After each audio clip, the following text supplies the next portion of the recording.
25 is almost over, and with that, John Cena is just 3 months away from retiring. With less than 7 appearances left, the legendary career is at the very end. You guys know me, I love John Cena. When I think of Cena, I think of his Word Life days, I think of '07 Prime Cena, I think of 2012 Once in a Lifetime icon versus icon. But what if I told you that one of his best years in his entire career was after all of that? What if I told you that one of his best years was the year that he was barely in the main event scene, just running around with a mid-card title 13 years into his career? Listen, you guys already know what I'm talking about. After being a 15-time world champion, after all those WrestleMania main events and titles, John Cena in 2015 was on a mission. After years of "you can't wrestle," after years of "this guy doesn't put anyone over, he's a fraud, he's overrated, he's this, he's that," Cena in 2015 went on a revenge tour to silence his critics, and as a result had a generational run unlike anything we had ever seen at 38 years old. To cement his legacy even further, Cena had 40 plus televised matches, and every single week was taking on all sorts of talent. Wrestlers you never thought would ever be in the ring with Cena were in the ring with Cena, and Cena, for the love of the game, held it down. On this channel, we've talked about a lot of John Cena moments and a lot of John Cena years, but one year we haven't talked about is arguably his best. Ladies and gentlemen, it's finally time to take a look back at 2015 John Cena, because that year, John Cena was moving different. Let's take a look. But before we get into that, I am happy to announce that today's video is sponsored by DraftKings. As you guys know, this weekend there is a major boxing bout going down. The world is going to be watching, I'm going to be watching, and best of all, I'm going to be in on the action over at DraftKings. Right now, new customers who bet just $5 get $200 in bonus bets instantly. No matter who you're backing this weekend, this is your shot to get in on the action. Download the DraftKings Sportsbook app and sign up using my promo code WrestlingGifts, and let's have some fun. And DraftKings has you covered in every way. You can use your $200 in bonus bets on DraftKings same game parlays, where you combine multiple bets together from the same fight for a shot at an even bigger payout. Or if you're like me and you just love the thrill of live betting, DraftKings got you. Because over at DraftKings, you can easily bet live on in-progress fights right as they happen, making watching the fight that much more exciting. So if you're watching the fight and you think a knockout's about to go down soon, you can easily get in on the action over at DraftKings. So download the DraftKings Sportsbook app now, and new customers use my promo code WrestlingGifts and bet just $5 on any wager and get $200 in bonus bets instantly. That's promo code WrestlingGifts only at DraftKings Sportsbook. Shout out to DraftKings for sponsoring today's video, and let's get into it.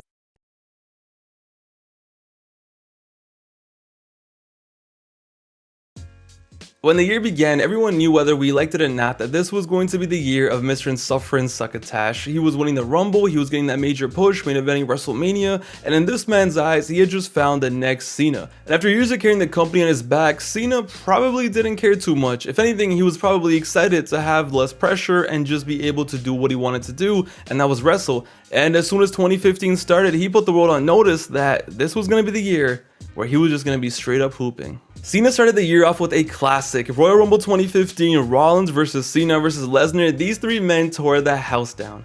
This is one of my favorite matches of all time. Such a fun match, so much chaos, so much shit going down, bodies dropping, Cena putting in a really amazing performance, Lesnar coming out of nowhere and retaining the title. Classic match. But it was obvious that even when this match was taking place, that Cena was the third wheel. All eyes were on Lesnar and Seth Rollins. It wasn't until WrestleMania 31 where everything started to fall into place. When Cena took on Rusev at WrestleMania 31 for the US title, from Rusev killing Cena at Fastlane to him pulling up in a tank, everyone at the time wanted Rusev to get the win. The common talking points at the time were, Cena doesn't need the win, Cena winning will ruin Rusev, Rusev is undefeated, don't end it now. But what happened? Cena wins, LOL. Cena, after pulling out a springboard stunner and a bunch of other moves, beat the undefeated Rusev at WrestleMania, and for the first time since '05 was US champion, and people hated this. Quote, couldn't even let Rusev kick out of 1AA? I'm not surprised, I'm just disappointed. Whew, for a minute I thought they were going to put younger talent over. People were mad, people were very disappointed. At the time, I understood it, but what we didn't know is, for once, these idiots actually had a plan with Cena wins, LOL. Because the very next night began the US Open Challenge, and we ain't talking about tennis. After years of being accused of hogging the main event scene, not putting anyone over, and not being a good wrestler, not giving back to the younger generation, Cena made it his mission to put all that shit to rest and to elevate the US title. But what made it so fun was, not only was Cena wrestling every week, we never knew who the hell he was going to take on, what segment it would be the main event, would it be the opening segment? All we knew was Cena was wrestling, and ladies and gentlemen, we got magic. First challenger, night after WrestleMania, it was Dean Ambrose. That's a main event level match off the rip. And with the rowdy ass European Raw after Mania crowd, these two put in work. No build, no promo, no hype video, just these two going in there and just having a ethical wrestling match. And all we could do was just watch and enjoy. There was no time for, oh, I hope this person wins and he should go over and this not, bro. The match was on, shit was going down, and here we were. And boy, did we enjoy. Cena was taking all of Dean's offense, he was out here doing new moves, and just like that, we got a 15-minute banger, a match that nobody that day woke up expecting to see. But we saw it. No frills, no BS, and when it was over after Cena hit the AA after deadlifting Ambrose and getting the 1, 2, 3, it was like, alright, damn. Cena actually wants to elevate the title. This isn't just some gimmick. The two shook hands, and even though, like I said, there wasn't a build or anything, this actually felt like it meant something. And from then on, we were off. The next week, Cena stood in the ring and Cody Rhodes as Stardust came out. Who the hell would have ever thought this would be a future WrestleMania main event? And now listen, was Stardust even half of the star that Ambrose was? Nah, but that was kind of the point, because when these two got in the ring, you can't tell me just looking at this that these two weren't putting in work. It's just funny because you know damn well, say someone suggested, hey, we should do Stardust versus John Cena in like 2014. That person would have got shot. Vince would have fired that person on the spot. Probably would have done some other things to him too, but NDA. But in 2015 with the open challenge, anything was possible. Yo, the craziest part about going back and watching all this was Stardust versus Cena was a 10 times better match than the WrestleMania main event. And you could tell by watching this that even in 2015, Cena definitely liked Cody. And what a crazy turn of events that these two would end up working together 10 years later during Cena's retirement tour and running it back twice. Yeah, I'm gonna be honest, I don't know how the hell Cody ever recovered from Stardust. What a legend. Now listen, was every week some amazing banger? No, we had Corporate Kane one week. Why? You know what, at least it wasn't the Big Show. But more often than not, they always tried. When Raw was in the UK, it was time for Bad News Barrett to pull up. And that was cool, right? Running it back 5 years after Nexus. Maybe this was Cena's way of apologizing for SummerSlam 2010. It was just a fun time because during this, Cena was so locked in and so in the zone. He still had his feud with Rusev going on during this. The Raw Open Challenges was just like a side quest. He was just out here farming XP on the side. Because during this, he would still go to Extreme Rules and whoop Rusev's ass too. In a Russian chain match, no less. But what really cemented the challenge was no doubt easily when Sami Zayn accepted the challenge in his hometown in what was his main roster debut, something they literally talked about recently on SmackDown. This was so fun, so cool, such a legendary Raw moment. This wasn't just some local talent gets a shot. No. Yo, they had Bret Hart pull up in Montreal, announced Sami, crowd goes nuts, and they were worshiping him before he even touched the ring. And just to add to the lore of this match, Sami dislocated his shoulder during the entrance and still tweaked. Now listen, I know how this happens, but still, every time I think about this, it's like, how you dislocate your shoulder during your entrance? You got to be a stupid motherfucker to get fired on your day off. But despite that, despite him wrestling that match injured and injuring even further in the match, these two put on something special. It's so hard to explain how good Cena was during this run. It was the moves he was down to take, the moves he was doing, always playing with something new, but honestly, he was just so damn fast, athletic, and strong. Like, I'm sorry, there was no way he was 38 years old. I don't know what they were feeding him. I don't know what stem cells he got in Italy, but it really felt like he was in his prime in the ring out here. Cena was always criticized for being clunky and just kind of unorthodox, as Jim Ross used to say, but here, everything just felt effortless for him. Everything was finally clicking. Yo, he was just tossing around. Every single AA felt so damn rowdy. He was just tossing everyone. Every week it was like AAs out of nowhere, but not normal ones. It was like he had something to prove by tossing these guys. Nah, Cena 100% wanted to prove something, so whether it was Sami, Ambrose, anyone, he wrestled like it was Game 7. The closest equivalent I can give you is this was like 2017, 2018 LeBron, where everything just worked, just nonchalant, going out there and just balling. Sami was out here going through ring posts, Cena having these indie-style ROH matches, but delivering every single time. You had Neville pulling you up and getting flip turned upside down. It was just the most ethical wrestling we gotten on the main roster week in and week out in a very long time. Now, if Cena had just done this for all of 2015, it would have been great, fantastic, amazing. But luckily for us, it was more than just a US Open Challenge. In June of 2015, after having all those great matches, after vanishing Rusev for good, Cena stood in the ring, and as the US Open Challenge continued, he waited for his next opponent to pull up. And even though at this point we had seen a lot of NXT stars answer this before, nobody thought that the NXT champion was coming out. Kevin Owens answered Cena's open challenge. He walked into that ring, looked Cena straight in the face and said, "I'm better than you, I've been wrestling longer than you, and I'm gonna beat your ass." Think of how impossible this would have been in like 2012, 2011. Guys, it's hard to put in perspective. This was Kevin Steen, one of the king of the indies, face to face with Mr. John Cena, the face of the WWE, the man who made evented like 6 WrestleManias. This was never supposed to be a part of the simulation, until it was. KO kicks Cena, hits him with the deadliest pop-up powerbomb he could have possibly hit him, and leaves Cena laid out. Yo, KO hit that powerbomb like his legacy was on the line. And you know what? It basically was, because after this, it was confirmed that we were getting John Cena versus Kevin Owens one-on-one at a pay-per-view. Yo, listen, these days there are kids out there who have watched the company their entire lives and all they know is Kevin Owens. To them, Kevin Owens is a company guy. They don't know about the demon, ROH demon Kevin Owens. They don't know about the savage who ran the indies. This was a man who once upon a time nobody ever thought would make it this far, let alone thrive in the WWE. But on this night, he was face to face with John Cena. And boys, and the 2 girls who watched these videos for some reason, it all led to Elimination Chamber 2015 Cena versus Owens. Nobody knew what the hell to expect. What kind of match were they gonna have? How would this work? Would Cena just bury Kevin Owens? Is Cena even built for this? Is Owens built for this? Spoiler alert, they were born for this. These two have a straight up indie match just in front of 20,000 people. Years before that was normal, Cena and Owens put on a classic in every sense of the word. The fans were going nuts, I was going nuts, commentary couldn't believe what was happening, and I told you, this was a year that Cena silenced his critics, and with this match, he definitely did. Cena, just like he had been all year, was pulling out moves we never thought he would do or could even possibly do. But it wasn't just about Cena doing moves. He was taking shit where it was like, yo, you good, bro? You sure you want to be doing this? I never thought in my wildest dreams that there would be a day where John Cena, the face of the company, someone worth millions of dollars, would be out here taking moves like this from the top rope. My jaw was genuinely on the floor watching this back in the day. Because for years, that's not what the company wanted from Cena. He was protected for the most part. He had to be safe. He was their $1 million investment. But by 2015, he was like, yo, that, I'm trying to show out. 20 minutes, no title on the line, just Owens versus Cena, 20 minutes of magic. And what made this match so much better, that much more iconic? Owens got the win after a deadly pop-up powerbomb. The NXT champion Kevin Steen, straight out of Montreal, pinned John Cena in the middle of the ring clean, 1, 2, 3, and had kids crying in the stands. He had grown men shook.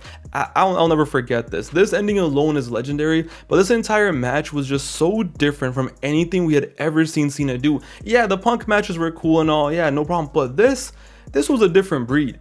I gotta say, I am confident that a lot of the whole Cena can't wrestle BS ended on this night in 2015. It had to, because if anyone watched this match and still thought Cena couldn't wrestle, there was nothing he could have ever done to disapprove of those allegations. What a match, and oh, by the way, they of course ran it back at Money in the Bank. Listen, John Cena at a Money in the Bank pay-per-view, what more do you need to know? The second match had so many expectations coming into it. The first match had doubt, right? How would it work? How would it be? You know, etc. This match, yeah, it was all, oh, this will never be better than the first. They'll never deliver like the last one. Guys, I'm gonna be honest, the second match was even better. Instead of just running the same match back, which they easily could have, and not a lot of people would have complained, which is what they probably would have done if this match took place in like 2009 or 2010 or something, they instead cooked up an even better match. Cena finally had an answer for Owens' offense. In the first match, the story was Owens was unlike anyone Cena had ever taken on. He was more experienced in that style, so Cena didn't know what the hell to do. In this match, Cena came prepared, but Owens still came back strong because they really wanted to get over the fact that Owens was the real deal. Yo, when did you ever think you would see Cena in a cold red struggle? What was wrong with this guy? Cena put over Owens so damn well, it felt like Cena was lucky to win this match. You know how hard that is to pull off with Super Cena? Mr. Never Loses, Cena Wins, LOL. It was so impressive that they were actually able to pull off this story. Like, damn, Cena was lucky to win this one. Kevin Owens is such a demon that Cena barely got by. And this was the same man who everyone was tired of winning all the time. The KO feud was legendary, and Cena, yeah, he wasn't taking any breaks. Why would he, you know?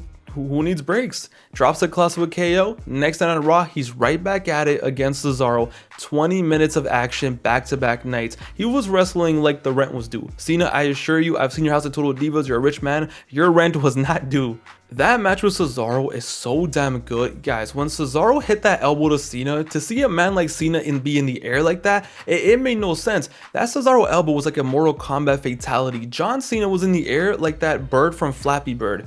That's a 2015 reference, right? He was about to touch the sky. Shout out to pre-CTA Kanye West. This was not normal, okay? Seeing Cena fly like that was not normal. And the first Cesaro match was so damn good and so special, they ran it back the very next week. And you know what? Why not? They went 10 minutes longer. Listen, summer of 2015, Cena is already a 99 overall. Cesaro is wrestling like he's a 97 overall, spinning around in the air and shit. You know, just 30 minutes of this. Closing out Raw, the main event. Yo, life was good.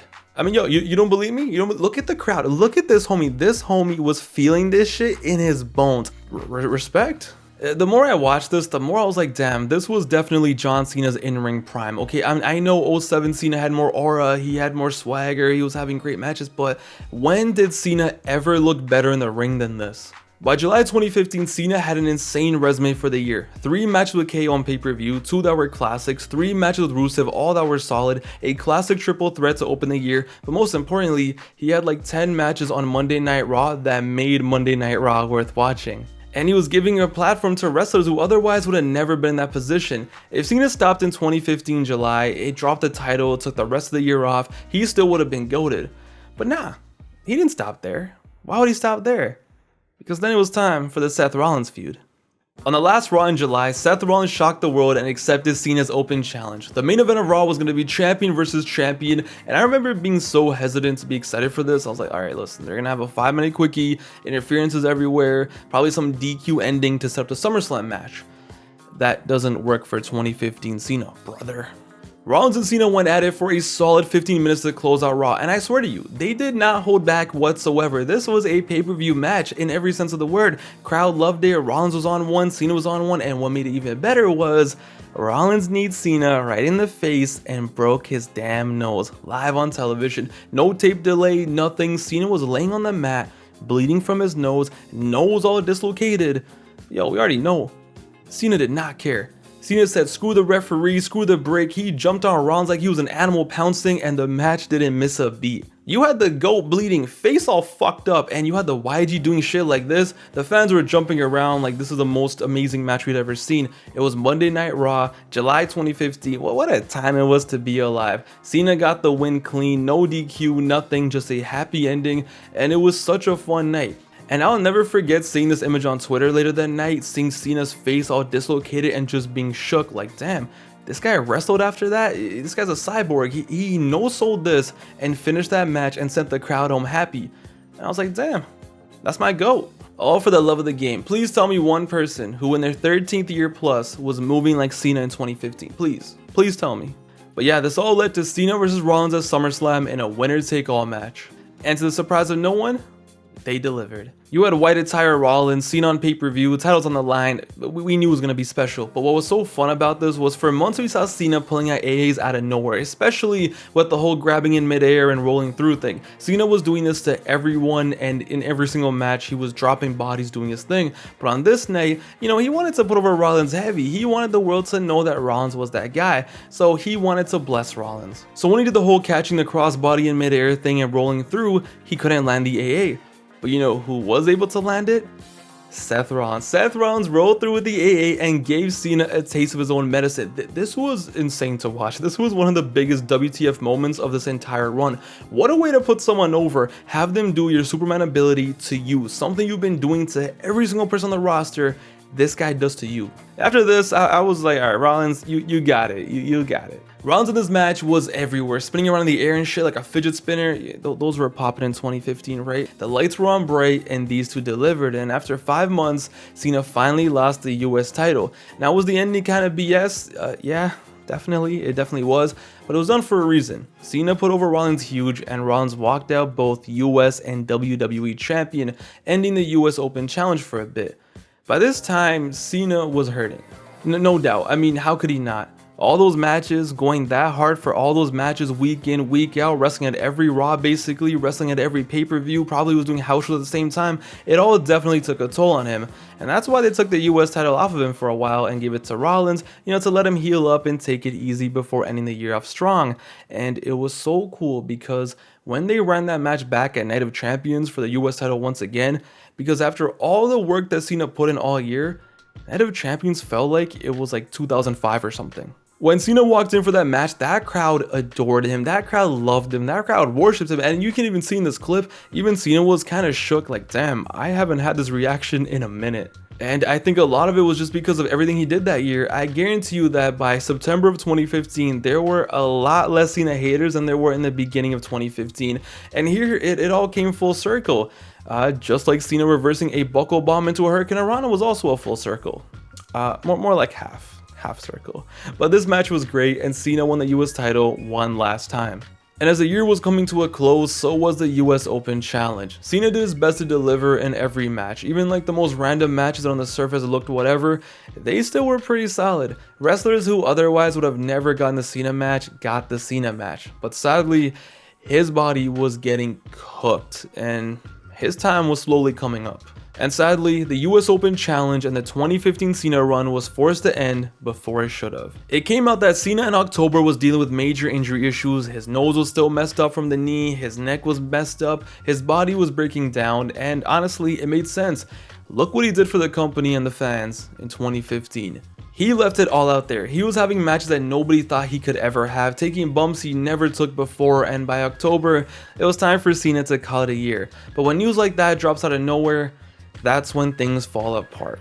See, the US Open Challenge was this huge success that everyone watched, everyone was excited for. It meant a lot to the community, and everyone was waiting for that one week where somebody was gonna pull up and beat Cena, take that crown, and get the rub and go on to be a star. But since his injury came out of nowhere, they were forced to take the title off of him before they were ready, and sadly, this legendary run that had a minor stop at SummerSlam was gonna come to an end at Hell in a Cell to Alberto Del Rio. What the f? After months of all this, after months of what we just witnessed, what we just talked about, after all that, it was Alberto Del Rio that ended this. Yep, Alberto Del Rio. What happened to the game I love? All of this ended with a 7-minute match where Alberto Del Rio came back and beat Cena with a kick in the face. The same man who was tossing people around, dropping bodies, was overcoming all the odds, lost to Alberto Del Rio in 7 minutes. This was so sad. Genuinely heartbreaking. After everything we had all year, this is what ended it. I don't get it. Like, yo, they couldn't have signed anyone else. Like, nobody else was available on the indie scene, on TNA, in Siberia, in Nigeria, anywhere. Like, there was nobody else available. But, if anything, this just shows how special that run was, because nobody even cares or remembers the ending. No one remembers this. No one ever talks about this. All people talk about is how awesome the actual run was. And maybe that's all that matters. Cena in 2015 was different. He did all this genuinely for the love of the game. He could have coasted, he could have chilled, just did normal Cena stuff and called it a day. I'm sure Vince McMahon was backstage in 2014 so excited for the 500th Big Show versus Cena feud, or for Kane and Cena to run it back. But instead, Cena read the room. He wanted to cement his legacy, and yo, he definitely did. He silenced all of his critics. He put people over. He put on classics. He made the US title mean something.